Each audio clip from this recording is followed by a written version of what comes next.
हमारी मां खुद व्याकुल रहती है। एक मां का ममत्व, उसके आगे ज्ञान भी नतमस्तक होता है। मां के ममत्व के आगे परमात्मा भी नतमस्तक होता है। मां के ममत्व के आगे कभी कभी तीनों लोक नतमस्तक हो जाते हैं। वो ममता है, वो प्रेम की चरमोत्कृष्ट स्थिति है, उस पर उसको कोई आक्षेप नहीं कर सकता। आद्य गुरु शंकराचार्य को मां ने कहा कि मैं अपने पुत्र को कैसे भेज दूं, आज्ञा नहीं दी। लेकिन एक बात हमारी बहुत ध्यान से सुनिएगा। कई बालक आते हैं हमारे पास, वो हमसे कहते हैं हमारे माता पिता कथा में नहीं आने देते, हमारे माता पिता हमको वृंदावन नहीं जाने देते, हमारे माता पिता ऐसा कहते हैं ऐसा कहते हैं। हमको एक बात समझ आती है आद्य गुरु शंकराचार्य जी की कथा से, अगर आपका उद्देश्य शुद्ध होगा, अगर आपकी स्थिति शुद्ध है, अगर आपका विचार शुद्ध है अपनी कर्तव्य के प्रति, तो पूरी प्रकृति लग जाएगी आपको वह स्थिति दिलाने में, भले ही माता पिता आज्ञा ना दे रहे हों। आपका उद्देश्य शुद्ध नहीं है तो माता पिता को दोषित मत कीजिए कि हमको आज्ञा नहीं दे रहे। आपका उद्देश्य शुद्ध नहीं है, इसीलिए प्राप्त नहीं हो रहा है आपको। और वो कैसे घटा? मां ने मना कर दिया कि नहीं, सन्यास नहीं लेना है, तो ठीक है मां, जैसी आपकी आज्ञा। दोबारा जिद नहीं की मां से। एक दिन मां के साथ स्नान करने के लिए नदी में गए तो एक मगरमच्छ आया और आकर के बालक शंकराचार्य के पैर पकड़ लिया और पकड़ करके भीतर ले जाने लगा। तो उन्होंने एक बार घोष किया, मां बचाओ। अब तो मां ने प्रयास किया, लोगों को बुलाने लगी, जल्दी आओ, बचाओ बचाओ बचाओ। तब बीच नदी में डूबते डूबते शंकराचार्य भगवान अपनी मां से कह रहे हैं, मां मुझे कोई नहीं बचा पाएगा, केवल एक तरीका है। बोले क्या? मुझे आज्ञा दे दो कि मैं सन्यास ग्रहण कर लूं। आप अभी आज्ञा दे दीजिए। कोई अपने बालक को डूबता कैसे देखे? मां ने कहा तू जैसे चाहे वैसे रहना, तू चाहे तो सन्यास ले लेना, लेकिन तू वापस बाहर आ जा। जैसे ही सन्यास की आज्ञा दी, ग्राह ने पैर छोड़ दिया, चला गया और बालक शंकराचार्य बाहर आ गए और मां से कहा, मां बस आपकी आज्ञा की प्रतीक्षा। अब इस कथा से आपको क्या समझ में आया? आपका उद्देश्य यदि पवित्र है, आपकी विचारधारा यदि पवित्र है, आपकी मनोबुद्धि यदि किसी कार्य के प्रति पूर्ण समर्पित है, तो माता पिता पत्नी इनकी आज्ञा ना भी मिले तो प्रकृति ऐसी योजना बनाएगी कि आपका वह कार्य हो, कैसे भी हो। श्रीमद वल्लभाचार्य जी महाराज गृह त्याग का भाव रख रहे थे, लेकिन पत्नी से आज्ञा ले रहे थे कि आप कहो तो मैं जाऊं। पत्नी ने नहीं कहा, आज्ञा नहीं दी। तो जब तक पत्नी नहीं कहे कैसे जाऊं मैं? पत्नी कहेगी तो ही जाएंगे। और गृहस्थी का ये नियम है कि अगर उसको गृहस्थाश्रम के बाद सन्यास लेना है तो पत्नी की आज्ञा लेनी होगी, और विवाह से पहले सन्यास चाहिए तो माता पिता की आज्ञा लेनी होगी। इतने में ही कुछ दिन बाद घर में आग लगी, और जैसी घर में आग लगी तो आप तो भीतर ही बैठे थे, इतने में पत्नी जोर से चिल्ला के बोली, जल्दी घर से निकल जाओ। जैसे ही ये बात सुनी, बोले बस यही आज्ञा ही तो चाह रहा था मैं आपसे, आपने आज्ञा दे दी, अब जा रहे हैं। अब घर में आग लगना भी उनके पवित्र उद्देश्य के कारण, क्योंकि पत्नी की आज्ञा तभी होगी। निकल गए काशी।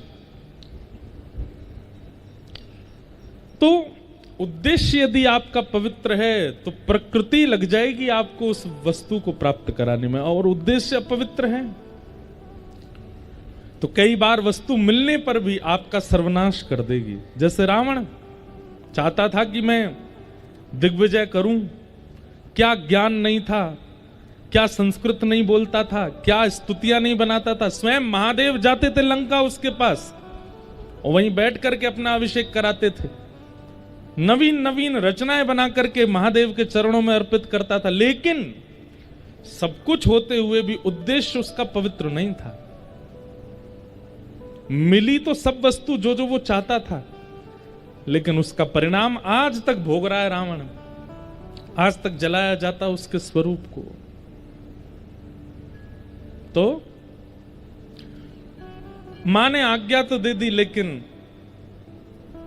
शंकराचार्य जी से कहा, सुनो, तुम भले ही सन्यास ग्रहण कर लो, लेकिन मेरी एक इच्छा पूरी करनी होगी। क्या? कि मेरे अंतिम काल में आपको आना पड़ेगा। आप मेरे सामने होगे, मैं आपको देखते हुए प्राण त्यागूंगी। ये वचन मुझे देना होगा। आज भी हमारे शास्त्रों में नियम है कि अगर त्रिदंड भी आपने धारण किया है, आप किसी के सामने नहीं झुकेंगे, लेकिन अगर परम विरक्त हो चुके हैं, सन्यास धारण कर लिया, त्रिदंड हाथ में ले लिया है, आप मंच पर बैठ करके वैदिक भावों का प्रवचन कर रहे हैं, और उसी समय यदि आपकी मां प्रवचन में आ जाए और उनको यदि आपने सर झुकाकर हाथ जोड़ के प्रणाम नहीं किया, तो आपको अपराध लगेगा, क्योंकि जन्मदात्री मां है। चाहे सन्यास हो, विरक्त, वैसे तो अधिकार, ऐसे अनुमति तो नहीं है कि सन्यास के बाद मां पिता के समीप उस भाव से रहा जाए, लेकिन फिर भी मां की सेवा का अधिकार तो है। मां को सेवा तो कर सकते हैं। तो शंकराचार्य जी ने कह दिया, ठीक है मां, और अपनी मां के अंतिम समय गए हैं, उनको दर्शन दिया। ऐसे आद्य गुरु शंकराचार्य, उनको हम बारंबार प्रणाम करते हैं। साथ ही आज शेषावतार श्री रामानुज स्वामी जी महाराज का भी मंगल दिवस है। जिस श्री वैष्णव परंपरा में हम दीक्षित हैं, जिनकी कृपा से श्रीमन नारायण भगवान की सेवा, अर्चना, वंदना सबका सौभाग्य हमें प्राप्त है। दक्षिण में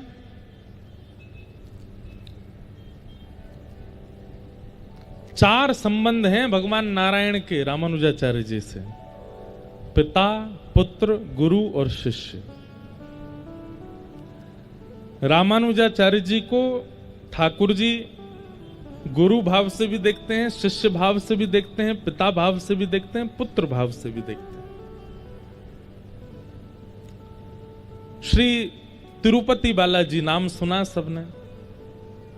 श्री तिरुपति बालाजी के जो ठाकुर जी हैं, वो रामानुजाचार्य जी को अपना गुरु मानते हैं। ठाकुर जी गुरु मानते हैं रामानुजाचार्य जी को।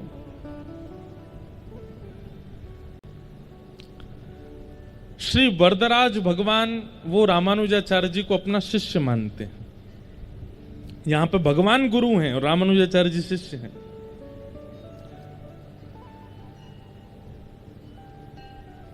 श्री रंगनाथ भगवान, वे रामानुजाचार्य जी को अपना पुत्र मानते हैं। स्वयं पिता हैं भगवान और रामानुजाचार्य जी वहां पुत्र हैं। और संपत कुमार भगवान, बेंगलोर के पास में एक स्थान है, वो ठाकुर जी रामानुजाचार्य जी को अपना पिता मानते हैं, स्वयं उनके पुत्र हैं। ठाकुर के तोहे मोहे नाते अनेक मानिए जो भावे, अनेक नाते हैं ठाकुर जी के रामानुजाचार्य जी से। ऐसे शेषावतार श्री रामानुज स्वामी जी को हम बारंबार प्रणाम करते हैं, वंदन करते हैं। और भैया हमारे ब्रज के सूरदास, जो सूरदास अपने पदों में कहते हैं, आहा,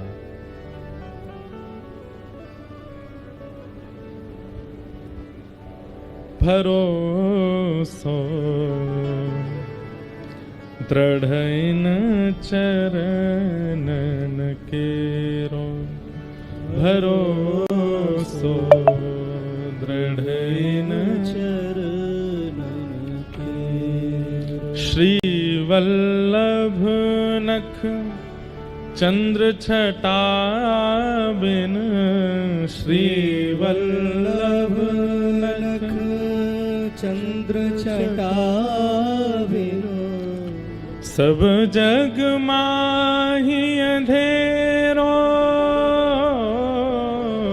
सब जग माही अंधेरो, भरोसो दृढ़ न चरणन केरो, भरोसो दृढ़ इन चरणन के। साधन और नाहिया कली में, साधन और नाहिया कली में, जासो होत निवेरो, जासो होत निवेरो, सूर कहाँ कहे दुविध आंधरो, सूर कहे दुविध आंधरो, सूर कहाँ कहे दुविध आंधरो, सूर कहाँ कहे दुविध आंधरो, बिना मोल को चेरो, बिना मोल को चेरो, भरोसो दृढ़ न चरणन केरो, भरोसो दृढ़ इन चरणन के। सूरदास दो नेत्र नहीं है उनके, लेकिन बिना नेत्रों के भी ठाकुर जी के उस स्वरूप का दर्शन करते हैं जो नेत्र वाले भी नहीं कर सकते।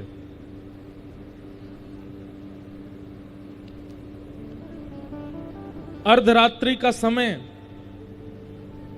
और सूरदास जी के पास कोई सेवक बैठा था। सूरदास जी कुछ गा रहे थे, आंख नहीं है सूरदास जी की। सेवक ने पूछा, सूरदास जी आपको ठाकुर जी दिखते हैं? बोले हाँ, मुझे ठाकुर जी ही दिखते हैं और कोई नहीं दिखता। अच्छा तो एक बात बताओ, अभी ठाकुर जी कहां हैं? इस समय अर्धरात्रि हो रही है, बताओ अभी ठाकुर जी कहां हैं और क्या कर रहे हैं? तो सूरदास जी जोर से हंसने लगे और हंसते हुए बोले, ठाकुर जी गिरिराज जी के पास में एक गांव है, वहां गांव में एक गोपी, वो पूरे घर को भोजन प्रसाद पवा दे, सबन को सुवा दे और रात में रोज अपने घर पे चूल्हो चेताए करके और गरम गरम रोटी बनाए के रोज बाट निहारे कि ठाकुर जी कभी आओ, आकर के मेरे घर को प्रसाद पाओ। मंदिर में तो रोज एक साई भोजन मिलता होगा आपको, मैं नई नई सामग्री बना करके पवाऊंगी, ठाकुर जी आप आओ। ठाकुर जी वही गोपी के यहाँ गए और वाके हाथ से रोटी खा रहे हैं, हाथन की बढ़िया पानी लगा करके रोटी बनाई है, वही पा रहे हैं ठाकुर जी, अभी मुंह दिख रहे हैं। सेवक बोला, कहां पर रहती है ये गोपी? बोले पास में गांव है, वहां गांव में एक पोखर है, उस पोखर के पास में 3 नंबर को घर है, वही घर में है। आधी रात में ही वो सेवक भागा और जैसे ही जाकर के उसने जाके देखा तो वहां क्या दिखता है कि चूल्हा ठंडा हो गया है और वो जो गोपी थी ना, वो अचेत अवस्था में थी, नेत्रों से अविरल अश्रुधार गिर रही थी और बड़ी सुंदर सुगंध आ रही थी उसके घर में। वो जाकर के सेवक ने कहा, अरे सखी तू इतनी आनंद में कैसे, कहां भयो? तो वो कहवे कि अरे इतने दिनाते पुकार रही, इतने दिनाते बुला रही, आज मेरे घर साक्षात नंद नंदन आए और मेरे हाथ से रोटी पाए करके गए, आज मुझको सुख प्रदान करके गए, अपनों बना करके गए, मेरी सेवा स्वीकार करके गए हैं। उस सेवक ने जब ये बात सुनी दौड़ करके गए और श्री सूरदास जी के चरणों में प्रणाम किया। बोले भगवान आप धन्य हैं, आपके पास नेत्र नहीं है लेकिन आपको प्रत्यक्ष पता है कि ठाकुर जी कहां क्या लीला कर रहे हैं, कैसे। मुझे और कुछ नहीं जानना, केवल इतना बताइए कि आप बिना नेत्रों के ठाकुर जी का ये अनुभव कैसे कर लेते हैं कि वो कहां क्या लीला कर रहे हैं। तब सूरदास जी कहते हैं,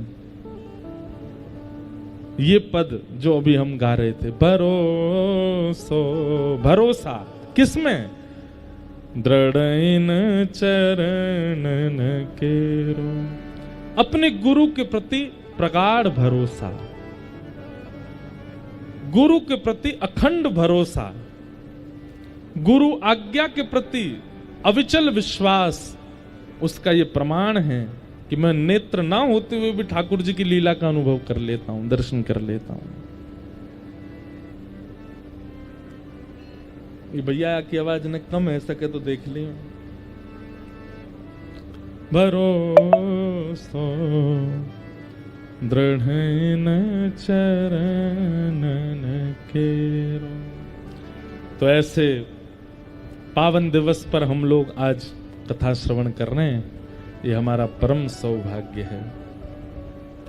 कल हम लोगों ने महात्म की चर्चा श्रवण की, जिस महात्म में भक्ति ज्ञान वैराग्य की पुष्टता की कथा सुनाई गई।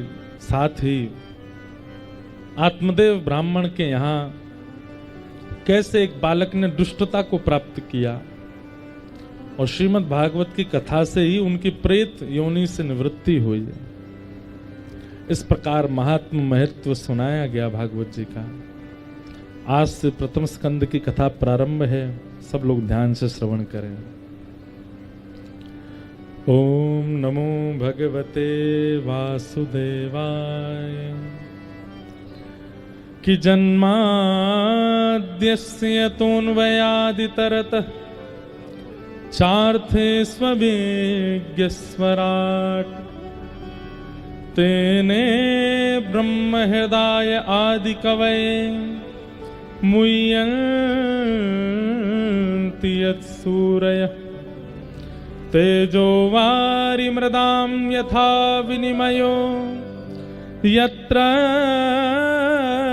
त्रिसर्गो मृषा धाम्ना स्वेन सदा निरस्तकुहकं सत्यं परम धीमहि। प्रथम स्कंद का प्रथम श्लोक अनेक अर्थों के साथ में व्याख्या की जाती है। कृष्ण परक अर्थ है, राम परक अर्थ है, निर्गुण ब्रह्म परक अर्थ है, सगुण ब्रह्म परक अर्थ है इस श्लोक का। परंतु एक बड़ी विशिष्ट बात है, श्री वेदव्यास जी महाराज का हृदय करुणा से भरा है, तब भागवत की रचना हुई। भागवत की रचना कैसे हुई ये हम कथा में सुनेंगे, पर श्री वेदव्यास जी महाराज अत्यंत करुणा से भरे हुए हैं। मानव कल्याण की इच्छा है उनके चित्त में, और जब चित्त किसी करुणा से भरा हो, संदग्ध हृदय हो,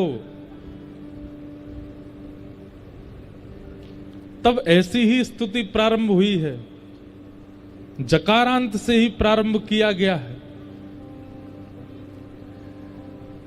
गोपियों ने गोपी गीत गाया, जयत तेदिकम जन्मना ब्रजः, वहां पर भी जकारांत है। पृथ्वी का हरण करके ले गया है हिरण्याक्ष,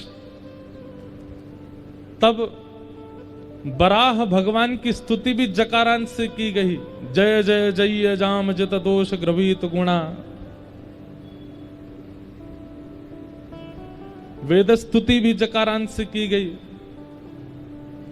और यहां पर भागवत जी का प्रारंभ भी इसी भाव से, मतलब हृदय अत्यंत करुणा से भरा है। कृपा होनी चाहिए कलयुग के मानवों के ऊपर, ऐसी इच्छा रखते हैं वेदव्यास जी महाराज।